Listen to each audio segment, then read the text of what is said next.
Hello, hi everyone. Today we'll check Raghav's video. This small cap can be next Deepak Nitrite. Let's jump to the video.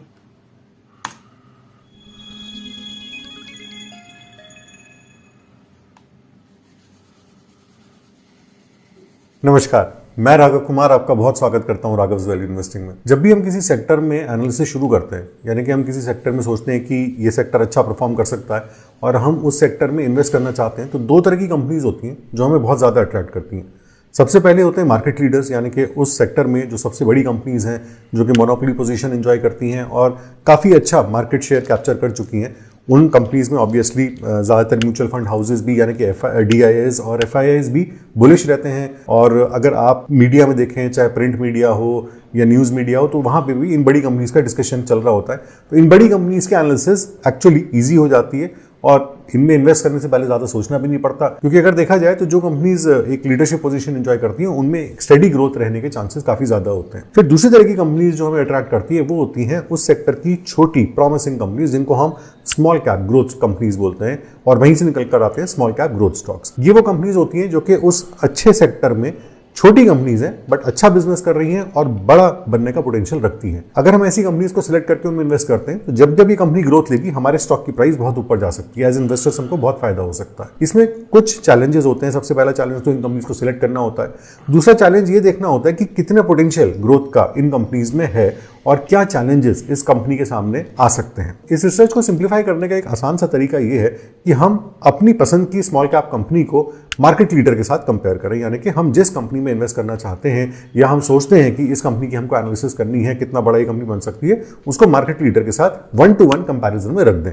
उसके products को compare कर लें, उसकी clientele को, business को, किस तरीके से उसका रेवेन्यू आउटपुट निकल रहा है परसेंटेज बेसिस पे। ऑब्वियसली साइज दोनों कंपनीज का अलग है, और फिर उसके फाइनेंशियल्स को, दोनों कंपनीज के फाइनेंशियल्स को हम आमने सामने रख के कंपेयर कर सकते हैं। अगर आपको याद हो तो कुछ महीने पहले मैंने हिमाद्री स्पेशलिटी केमिकल पे एक वीडियो बनाया था। उस समय स्टॉक की प्राइस 53 रुपीज़ थी और वहां से ये स्टॉक डबल से भी ज्यादा मल्टीप्लाई हुआ। अभी भी इस स्टॉक की प्राइस 103-104 रुपए के आसपास चल रही है। Himadri speciality chemicals chemical sector की एक स्मॉल कैप कंपनी है और काफी ज्यादा ग्रोथ का पोटेंशियल इसमें दिखाई देता है, इसलिए मैंने कुछ महीने पहले इसमें वीडियो बनाया था। देखिए, दोनों कंपनीज एक्जैक्टली सेम नहीं, दोनों का प्रोडक्ट पोर्टफोलियो भी ऐसा नहीं कि दोनों सेम ही प्रोडक्ट्स बनाती हैं, बट क्योंकि दोनों केमिकल सेक्टर को बिलीव करती हैं और सेम कंडीशन से दोनों कंपनीज अफेक्ट होती हैं, तो ये एक बहुत ही वैलिड कंपैरिजन है। हम एक छोटी कंपनी को एक मार्केट लीडर के साथ कंपेयर करके देखते हैं कि क्या हिमाद्री स्पेशलिटी केमिकल में भी बड़ा बनने का कोई स्कोप है। और आपको ये भी याद दिला देता हूं कि अगर आप मेरी मल्टीबैगर ग्रोथ स्टॉक वर्कशॉप के साथ कनेक्ट होना चाहते हैं, जहां पे मैं अपने फ्रेश मल्टीबैगर इन्वेस्टमेंट्स आपके साथ शेयर करता हूं, उनकी एजुकेशनल रिसर्च रिपोर्ट्स आपके साथ शेयर करता हूं, तो नीचे लिंक डिस्क्रिप्शन में दिए लिंक पे क्लिक करिए। जो वर्कशॉप आपको अच्छी लगे उसको ज्वाइन करिए। तो यहाँ पे मैंने हिमाद्री स्पेशलिटी केमिकल को और दीपक नाइट्राइट को 1-to-1 आमने सामने रखा है। सबसे पहले हिमाद्री स्पेशलिटी केमिकल मैन्युफैक्चर करते हैं कार्बन मटेरियल्स और केमिकल्स। ये इंडिया के नंबर 1 कोल पिच मैन्युफैक्चरर है और अकेली कंपनी है जो कि एडवांस कार्बन मटेरियल्स बनाती है इंडिया में। इसके साथ ही नैफ्थलीन और SNF के लार्जेस्ट प्लेयर हैं इंडिया में। दीपक नाइट्राइट मैन्युफैक्चरर हैं ऑर्गेनिक, इनऑर्गेनिक, फाइन और स्पेशलिटी केमिकल्स के, और इंटरमीडिएट्स भी मैन्युफैक्चर करते हैं जो कि industrial explosive, paints, cosmetics, polymers और ऑप्टिकल ब्राइटनर्स में इस्तेमाल की जाती हैं। दीपक नाइट्राइट का 75% शेयर है सोडियम नाइट्राइट में, सोडियम नाइट्रेट और नाइट्रोटोल्यून्स में। फिनॉल और एसीटोन में भी इनका 50% मार्केट शेयर है। और दीपक नाइट्राइट वर्ल्ड के 3 टॉप प्लेयर्स में से है जो कि ज़ाइलिडीन्स, क्यूमिडीन्स और ऑक्साइन्स मैन्युफैक्चर करते हैं। अलग अलग तरह के केमिकल्स हैं जिनका बहुत ही वाइड इंडस्ट्रियल एप्लीकेशन होता है। इंडस्ट्रियल एप्लीकेशन अगर देखें तो हिमाद्री स्पेशलिटी केमिकल्स जो केमिकल्स बनाते हैं वो paints, plastics, fibre, anti corrosive material, defence, aluminium infrastructure, rubber industries और पावर एटसेट्रा में इस्तेमाल किए जाते हैं। और दीपक नाइट्राइट जिस तरह के केमिकल्स बनाते हैं वो भी बहुत तरह की कंपनीज जैसे कि पेट्रोकेमिकल्स, रबर, एग्रोकेमिकल्स, फार्मास्यूटिकल्स और बहुत सारी इंडस्ट्रीज जो अभी हमने देखी थी उसमें इनके केमिकल्स का इस्तेमाल किया जाता है। रेवेन्यू ब्रेकअप भी एक बार दीपक नाइट्राइट का देख लेते हैं तो फिनोलिक्स से उनका 62% रेवेन्यू जनरेट होता है, बेसिक इंटरमीडिएट से 18%, फाइन एंड स्पेशलिटी केमिकल से 12% और परफॉर्मेंस प्रोडक्ट से 8% रेवेन्यू दीपक नाइट्राइट का जनरेट होता है। हिमाद्री का कार्बन मटेरियल्स एंड केमिकल से 99% और पावर से 1% रेवेन्यू जनरेट होता है। इंडिया में हिमाद्री की 86% सेल्स हैं और एक्सपोर्ट से 14% रेवेन्यू जनरेट होता है। वहीं दीपक नाइट्राइट की जो एक्सपोर्ट्स हैं उसका कंट्रीब्यूशन उनके रेवेन्यू में 22% है और डोमेस्टिक सेल्स का 78%। अब दोनों की क्लाइंटेल को भी 1-to-1 देख लेते हैं। तो हिमाद्री स्पेशलिटी केमिकल्स की जो क्लाइंटेल है वो इंक्लूड करते हैं Vedanta, MRF tyres, Apollo tyres, Pidilite, Hindalco, Cooper, Standard, Birla tyres, CEAT, Goodyear etcetera. और दीपक नाइट्राइट में BSF, Biocon, Reliance, Syngenta, Aarti industries, PI industries, Atul, Lupin, Goodyear etcetera. तो अगर हम 1-to-1 क्लाइंटेल को देखें तो काफी स्ट्रॉन्ग क्लाइंटेल बेस दोनों ही कंपनीज का है। ऑब्वियसली दीपक नाइट्राइट का क्लाइंटेल बेस ज्यादा स्ट्रॉन्ग होगा क्योंकि इनकी मार्केट प्रेजेंस हिमाद्री के मुकाबले काफी ज्यादा स्ट्रॉन्ग है। फिर आते हैं कैपेक्स और एक्सपेंशन प्लान्स में। तो FY22 में हिमाद्री ने एक कैपिटल एक्सपेंडिचर इनकर किया था अराउंड 23 करोड़ का।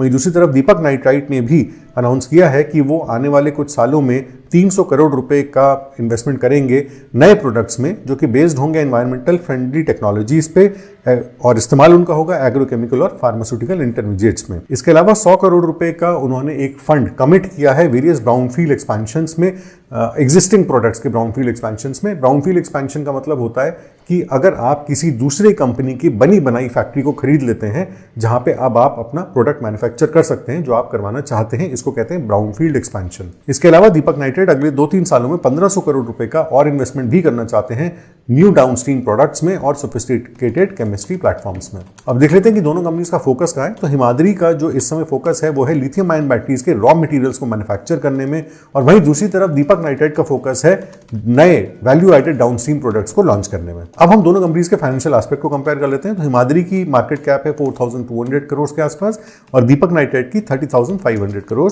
करंट प्राइस, वैसे ये बिल्कुल इमटेरियल होती है कि करंट प्राइस किसी स्टॉक की क्या चल रही है, ज्यादा इंपॉर्टेंट हो जाता है पी रेशियो, जो कि किसी भी स्टॉक की वैल्यूएशन का एक अच्छा खासा मापदंड होता है। तो हिमाद्री स्पेशलिटी केमिकल्स 32.2 की पीई पे है और दीपक नाइट्राइट 46 की पीई पे है। इंडस्ट्री पीई में आपको बता देता हूं, जो केमिकल सेक्टर की इंडस्ट्री पीई है that is around 27।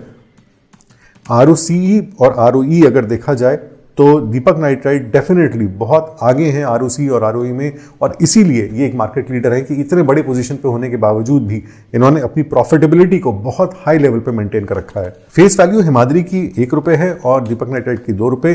Price to book value Himadri का है 2.07 और दीपक नाइट्राइट का है 8.41। बट अगेन क्योंकि इनकी ROE ROCE इतनी ज्यादा है और दूसरा कई केमिकल्स में कई फील्ड्स में ये मार्केट लीडर्स हैं, तो इसलिए ये बुक वैल्यू से कहीं ज्यादा वैल्यूशंस कवर्न करते हैं। प्रोमोटर होल्डिंग दोनों ही कंपनीज में करीब करीब बराबर है। FIS का ऑब्वियसली दीपक नाइट्राइट में काफी बड़ा शेयर है हिमाद्री के मुकाबले और DIS का भी काफी बड़ा शेयर है हिमाद्री के मुकाबले, क्योंकि दीपक नाइट्राइट एक well established mid cap company है और दूसरी तरफ हिमाद्री अभी एक स्मॉल कैप कंपनी है, तो इसमें बहुत ज़्यादा म्यूचुअल फंड्स और फॉरेन इंस्टीट्यूशनल इन्वेस्टर्स अभी इन्वेस्ट नहीं कर सकते क्योंकि उनके कुछ क्राइटेरिया होते हैं जिसके हिसाब से वो लोग इन्वेस्ट करते हैं। पब्लिक शेयर होल्डिंग हिमाद्री की है 52.6% और दीपक नाइट्राइट में है 33.8%। सेल्स दोनों कंपनीज की अच्छी हैं अपनी अपनी मार्केट कैप के हिसाब से। हिमाद्री की सेल्स उसकी मार्केट कैप के हिसाब से थोड़ी बेटर है, 3,712 करोड़ जो लास्ट ईयर उन्होंने करी थी। दीपक नाइट्राइट की 7,614 करोड़। ऑपरेटिंग मार्जिन हिमाद्री का कम है 6.91 यानी करीब 7% और करीब करीब 18% ऑपरेटिंग मार्जिन है दीपक नाइट्राइट का। Net profit margin last year जो हिमाद्री का रहा है दैट वाज 2.04% और दीपक नाइट्राइट का 15.6%। अर्निंग्स पर शेयर हिमाद्री की है 2.18 और दीपक नाइट्राइट की है 67.4। क्विक रेशियो, करंट रेशियो दोनों ही हिमाद्री के दीपक नाइट्राइट के मुकाबले कम है। ये हिमाद्री स्पेशलिटी केमिकल के स्टॉक प्राइस का ग्राफ है और अगर देखें तो ये समय ये जो येलो लाइन है ये 50 DMA यानी कि डेली मूविंग एवरेज है, तो 50 DMA के आसपास इस समय इसकी स्टॉक प्राइस चल रही है 100 के जस्ट ऊपर। ये दीपक नाइट्राइट का प्राइस ग्राफ है और ये भी अपनी 50 DMA की, ये जो येलो लाइन है 50 DMA है, तो 50 DMA के थोड़ा सा ऊपर चल रही है। अब हम दोनों कंपनीज की सेल्स ग्रोथ, प्रॉफिट ग्रोथ और स्टॉक प्राइस CAGR को देख लेते हैं। ये डेटा मैंने Skinner.in से लिया है, तो आप वहां जाकर के इस डेटा को रिकन्फर्म कर सकते हैं। ये जो टेबल्स आपके सामने हैं इसमें सबसे पहली जो टेबल है, जो सबसे पहला बॉक्स है, वो है कंपाउंडेड सेल्स ग्रोथ का 10 ईयर, 5 ईयर, 3 ईयर और TTM। तो ये जो सेल्स ग्रोथ है हमारे सामने है। यहाँ पे भी दीपक नाइट्राइट की जो सेल्स ग्रोथ है पिछले 10 सालों से काफी कंसिस्टेंट CAGR इन्होंने मेंटेन किया है। साथ ही साथ प्रॉफिटेबिलिटी में भी दीपक नाइट्राइट ने काफी अच्छा और कंसिस्टेंट परफॉर्मेंस दिया है पिछले 8-10 सालों में CAGR वाइज जब प्रॉफिट ग्रोथ की बात होती है। स्टॉक प्राइस CAGR भी दीपक नाइट्राइट का काफी अच्छा रहा है और पिछले 10 सालों में एक बहुत बड़ा मल्टीबैगर निकल के दीपक नाइट्राइट का शेयर सामने आया है। रिटर्न ऑन इक्विटी भी दीपक नाइट्राइट की हिमाद्री के मुकाबले पिछले कुछ सालों में कंसिस्टेंट लेवल पे मेंटेन्ड है। ये कंपैरिजन था हिमाद्री और दीपक नाइट्राइट के बीच में।